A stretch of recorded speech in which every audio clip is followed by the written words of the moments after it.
When the world talks about climate leadership, the spotlight almost always falls on wealthy nations in the global north. Countries with big stages, high-profile conferences, and endless promises about saving the planet. But what if I told you the most extraordinary act of environmental leadership this decade didn't happen in Washington, London, or Paris, but in the Horn of Africa? On a single Thursday morning, Ethiopia, a nation often overlooked in global climate conversations, brought 15 million people together. In just one day, they planted 700 million trees. 700 million.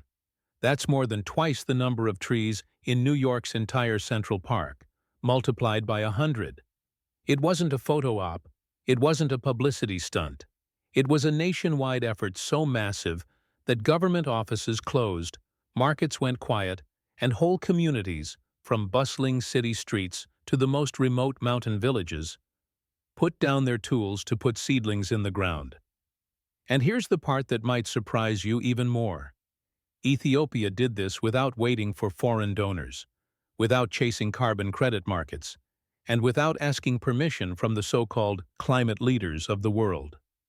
So why would a country facing economic challenges, regional conflicts, and the ongoing impacts of climate change make such a colossal commitment to reforestation? And what does this single day tell us about who's truly leading the global fight for our planet? That's where the real story begins. Here's something most people don't realize.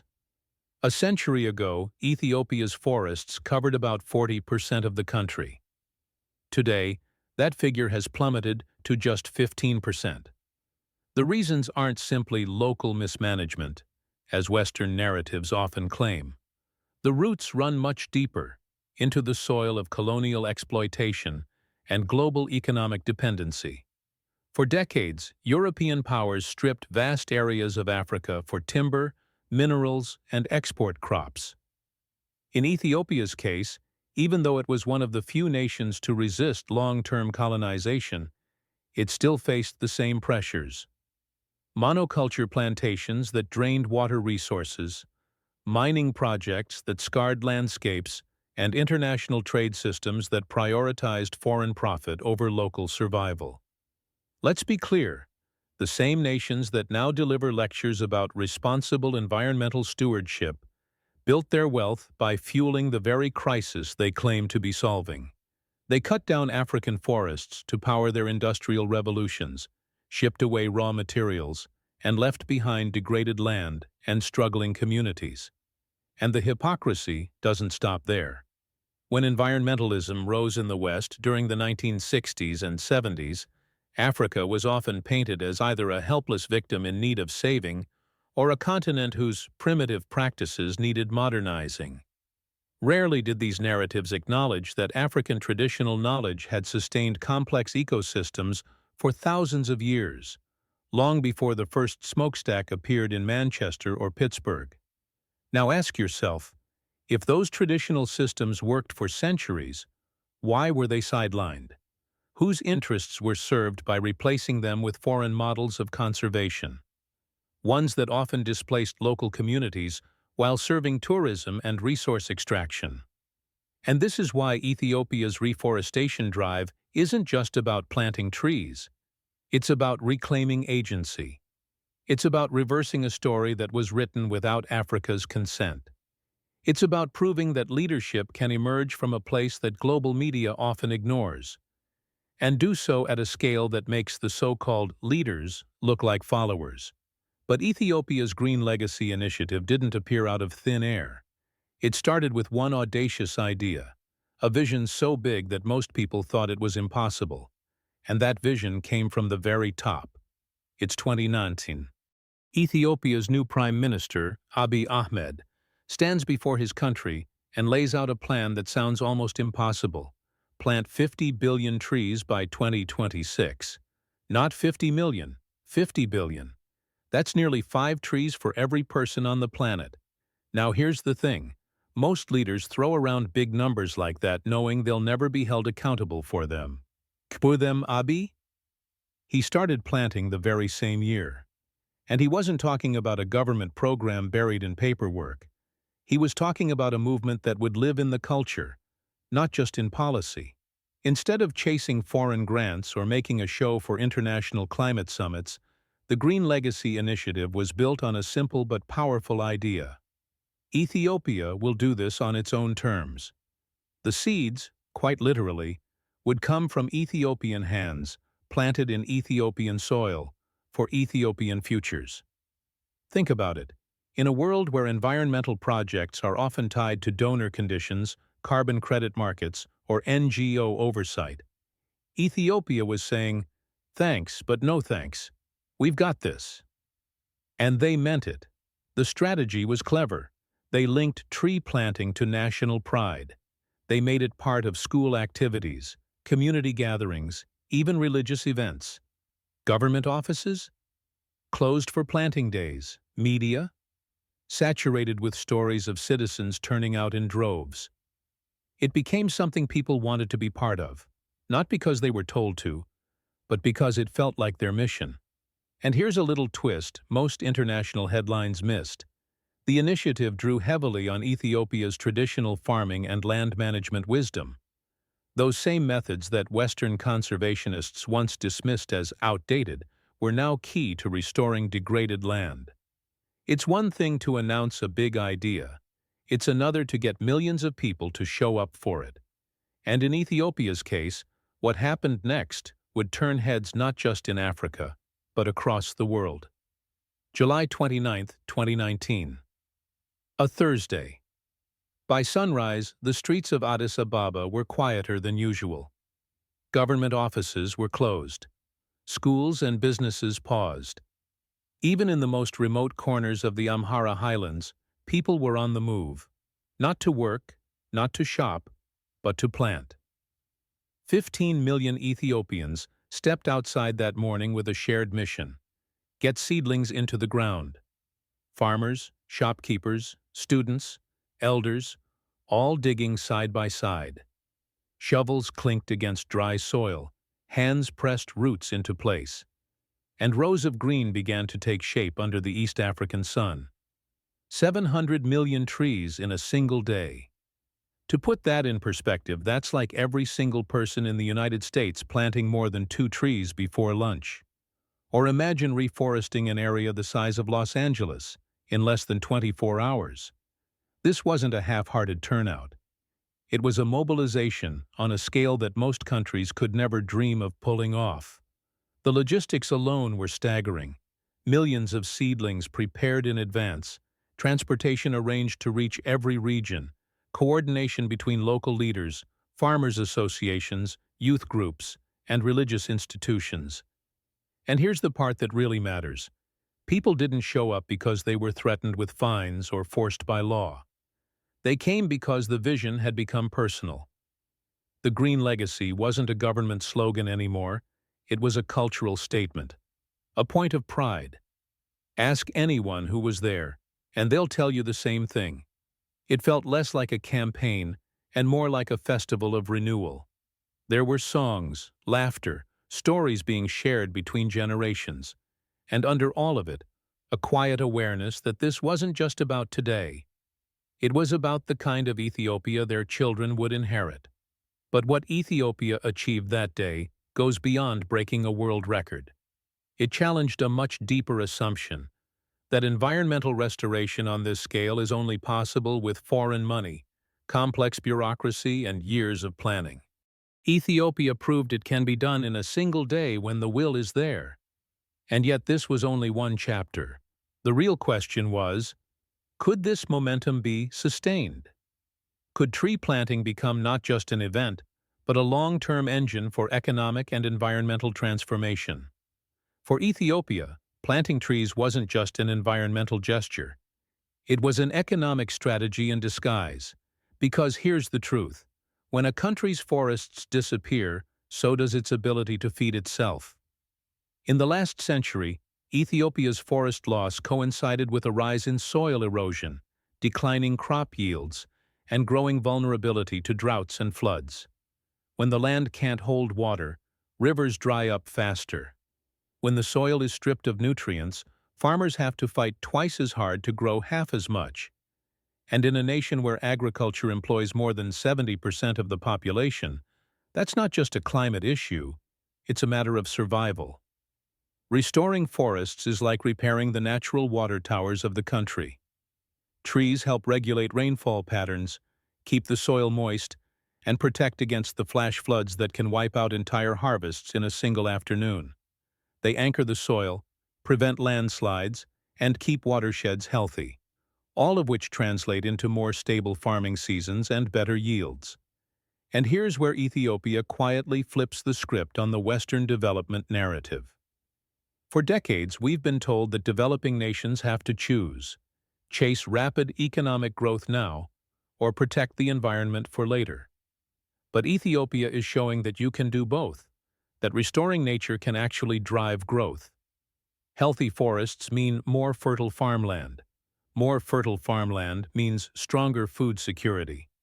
Stronger food security means less money spent on food imports, more income for rural communities, and a stronger domestic economy.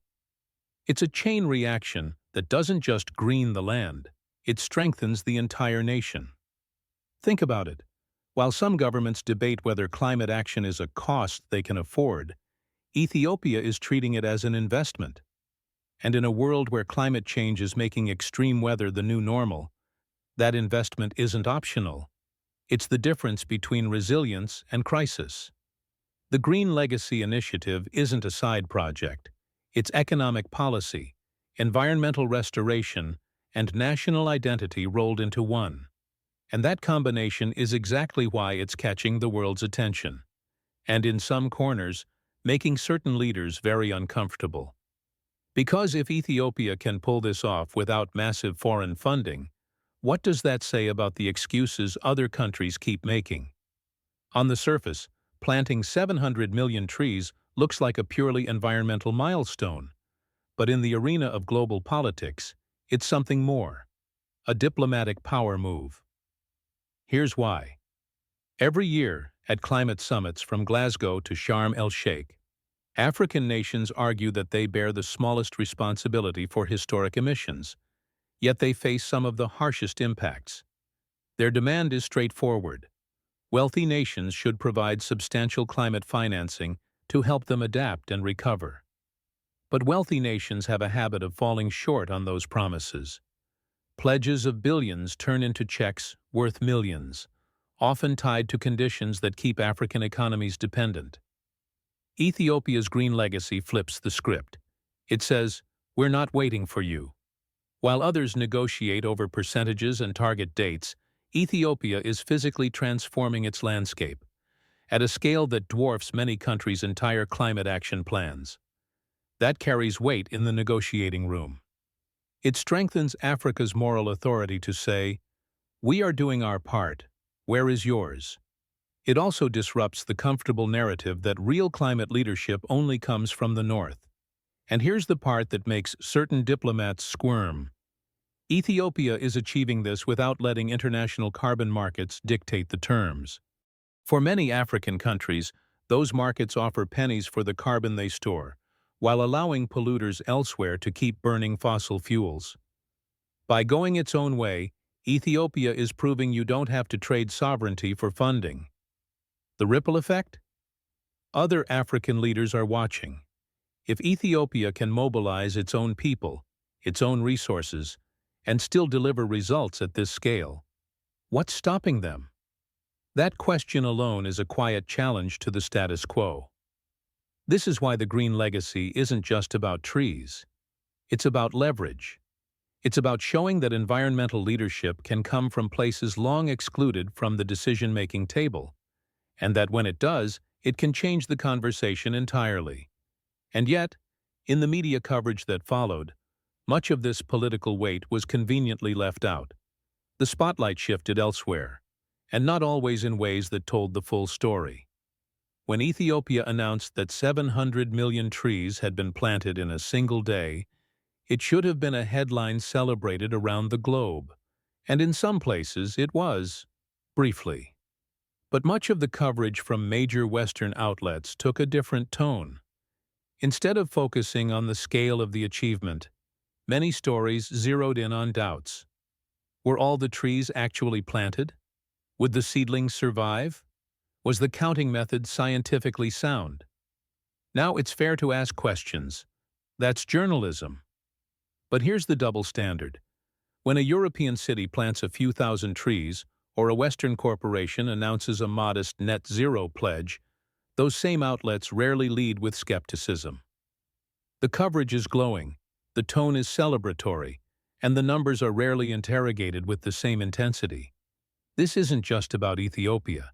It's a pattern, a subtle but persistent framing that treats African successes as suspect until verified by an external authority, while Western achievements are presumed legitimate from the start. It's an editorial reflex that says, "We'll decide if your victory counts." And let's be clear, these doubts weren't fueled by investigative revelations or insider leaks. They were often just baked into the headline, "Ethiopia claims world record tree plant." Planting day. But experts question. The story becomes less about what was done and more about whether it really happened. Ethiopian media told a different story. They focused on mobilization, unity, and the vision behind the effort. They framed it as a moment of national pride and a cultural turning point. And here's the thing. Both versions existed, but only one of them reflected how the people who actually planted the trees experienced it. This is why information sovereignty matters. If the only narratives about African achievements come filtered through Western editorial lenses, they will always be framed in comparison to Western standards, Western approval. Ethiopia's green legacy shows why African-led media platforms aren't just desirable. They're essential. And beyond media bias, there's another layer. Perception shapes influence. If the world sees Ethiopia as a leader, its political leverage grows. If the story is diluted or doubted, that leverage fades.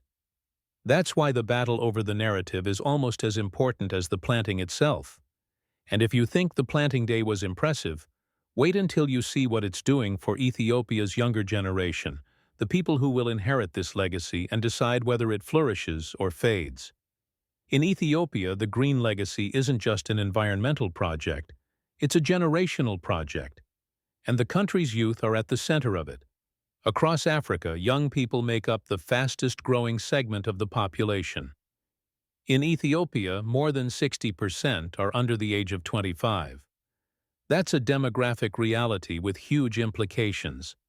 Because in a world where climate change will define the future, this is the generation that will either live with the consequences or lead the solutions. The green legacy taps into that directly. School children plant trees as part of their curriculum. University students organize mass planting events during breaks. Youth groups in rural areas distribute seedlings and monitor their growth, turning a single day's effort into a year-round responsibility. It's not just physical labor, it's environmental education in action. Instead of reading about ecosystems in textbooks, young Ethiopians are learning by doing. They see, firsthand, how tree cover protects water sources, keeps soil fertile, and shields communities from extreme weather. There's also a political undercurrent here. Across the continent, young Africans have voiced frustration with leaders who prioritize short-term gain over long-term stability. By giving them a stake in the country's most ambitious environmental program, Ethiopia is telling its youth, this is your mission, your legacy. And make no mistake, this kind of engagement builds something deeper than statistics. It builds a generation that views environmental stewardship as a core part of national identity. When planting trees becomes part of growing up, protecting them becomes part of adulthood. The energy is contagious. Young volunteers have traveled hundreds of kilometers to join mass plantings. Some have started their own community nurseries, multiplying the impact. Others have taken to social media to share progress, creating a digital layer of mobilization that connects rural planting days to global audiences. This is where the green legacy shifts from being a government-led initiative to a cultural movement. And cultural movements, unlike policy programs, don't end when political terms expire. They endure. But this endurance isn't just rooted in youth enthusiasm. It's also anchored in something far older: Ethiopia's own traditional relationship with the land. And that's where the story takes an even more interesting turn. Long before climate change became a buzzword in international policy, Ethiopia had its own systems for caring for the land. Systems born from centuries of lived experience, not from think tank reports. Traditional Ethiopian agriculture was designed to work with nature's cycles, not against them. Crops were rotated to preserve soil health. Tree cover was maintained around farms to protect against wind erosion. Water channels were managed to ensure communities downstream could survive dry seasons. These weren't primitive methods, as colonial-era narratives claimed. They were sophisticated, sustainable, and proven over generations. The Green Legacy doesn't throw that heritage away. It builds on it. Planting locations are often chosen based on traditional land use knowledge. Community elders, the keepers of local ecological memory, are consulted on what species will thrive in specific soils and microclimates. This means the trees aren't just planted. They're planted in the right place, for the right reasons. And there's a deeper dimension here: cultural sovereignty. For too long, African environmental policies have been shaped by external consultants and donor agendas. Ethiopia's approach says, we define our own relationship with our land. That's not just environmental policy, it's self-determination. This also disrupts a powerful narrative in global development circles: the idea that modern science must replace traditional wisdom.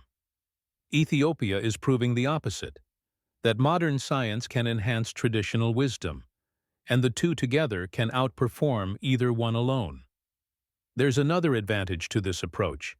When environmental practices are rooted in cultural identity, they're harder to undo. A law can be repealed. A policy can be reversed. But if planting and protecting trees becomes part of who you are as a people, it becomes much harder to erase. And this is where Ethiopia's achievement moves beyond the borders of one nation. It becomes a message to the rest of Africa and the world that true sustainability doesn't come from importing solutions. It comes from reclaiming the knowledge you already have and combining it with the tools you choose to adopt. But while cultural roots make this movement strong, the scale of the Green Legacy has given Ethiopia something else: influence. Influence in the one place where climate futures are debated, negotiated, and often decided: the global stage. Ethiopia's Green Legacy is more than a world record.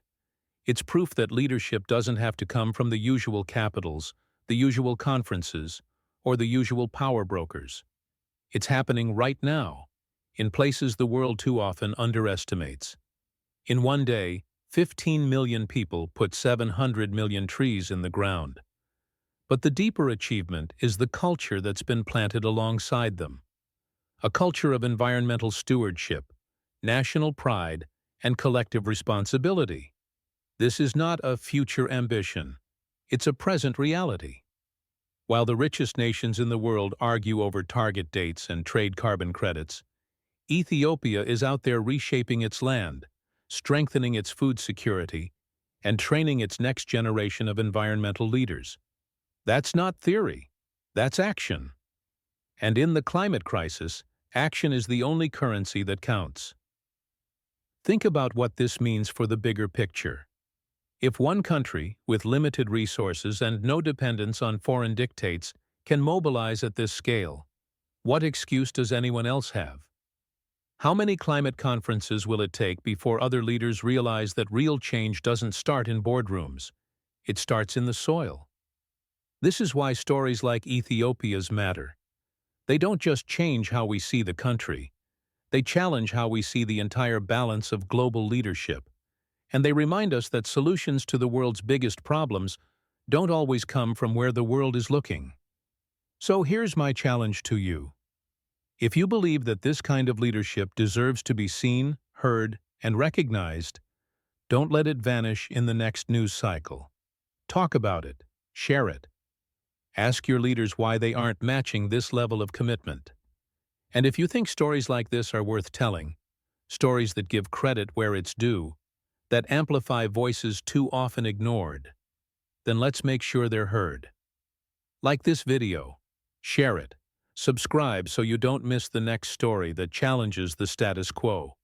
Because environmental leadership isn't a title you claim, it's something you prove.